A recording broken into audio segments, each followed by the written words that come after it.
John 17 specifically states that he is the son of perdition. So the idea that the son of perdition was given to him for salvation when he's the son of perdition doesn't make any sense. These men were given to him, but Judas was never given to him for salvation, obviously, because he's called the son of perdition.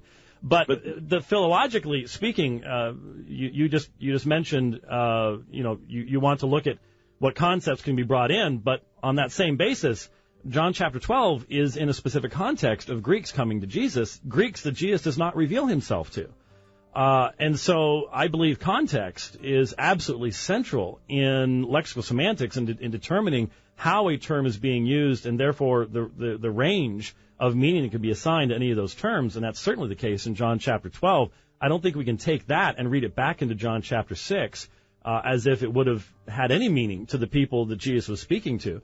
And since they walk away when Jesus repeats this concept to them in John 6:65, if he was understanding it in the John 12:32 passage, why didn't he stop them? But he doesn't. Oh, no, they're refusing his grace. Again, I do see overwhelmingly the immediate context leading up to this. You will not come. You refuse to come. You will not believe. He's chastising them for it and saying those who truly will listen to my Father will come. But I suspect we're out of time on the 4 minutes here. No, actually, we've still got about 45 seconds, but I'd like to comment on what you just said. I do not obviously the Reformed person says, you bet. They are not willing to come. Why are they not willing to come? Because all that the Father gives me will come to me. You are not willing to come because there's an inability. John chapter 8, he brings this out. Those who are of God hear the words of God. The reason you don't hear me is because you are not of me. And you're refusing to listen. So when he says, I say these things to you so that you may be saved in the 5th chapter, does he mean that or not? He means that to those that the Spirit is going to draw to him. Preaching is always used as the means by which the elect people are brought into relationship with Jesus Christ. All right, that ended up our time. Now, resetting for 3 minutes. I'll have my 3 minutes, and then Michael will have his as well, starting right now. Well, once again, my primary desire here is to exegete these specific texts, not the whole concept, and go into many, many different texts in many, many different places in the Bible, because I think that's where confusion comes in. And once again, when we go back to John chapter 6, I think what we've seen here is, I believe that there is a remnant. Well, I do too. But the remnant was a remnant according to grace. It was remnant. God is the one who reserved these people. I'm concerned that it almost sounded like, there were some people who were better than other people, and they continued to follow Torah, and they continued to follow God. I would say that the remnant itself, at any point in time, the 7,000 did not bow the knee to Baal, did so solely on the basis of grace. And it was God who specifically chose those individuals. It wasn't that God wanted to have 17,000, but he can only come up with 7,000 because they were the only ones that would synergistically cooperate with him. But to insert this into the text here without providing a foundation in the text is what is concerning to me. When we look at the explanation that Jesus is giving, why is it these men have seen him and yet they have not believed? Because they have not been given by the Father to the Son.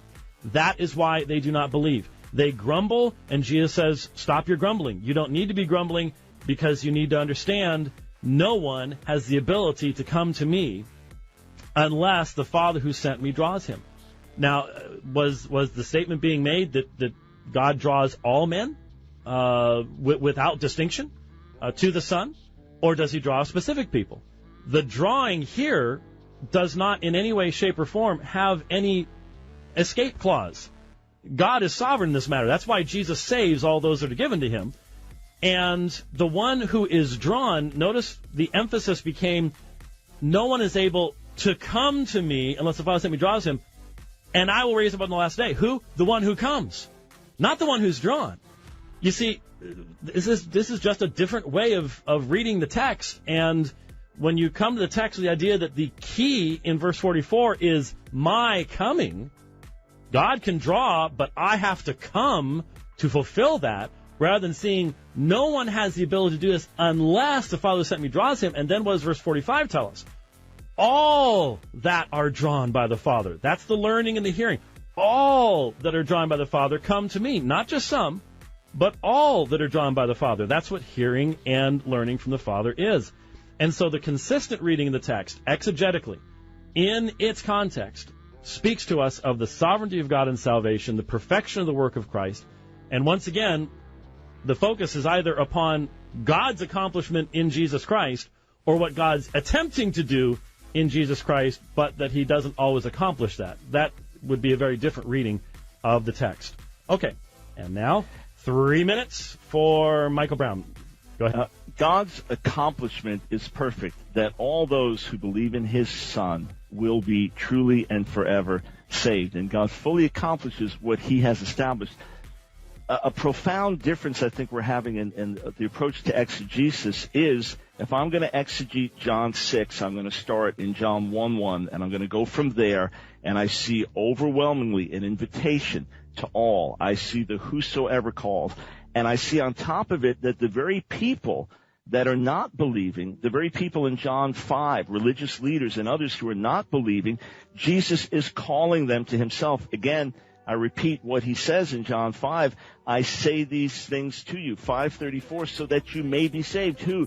Those of you who are in unbelief, those of you who think you're right with God or not, those of you who are not part of the remnant, those of you who didn't listen when John the baptizer came and preached and humbled yourselves, those are the ones that he is persistently calling to himself.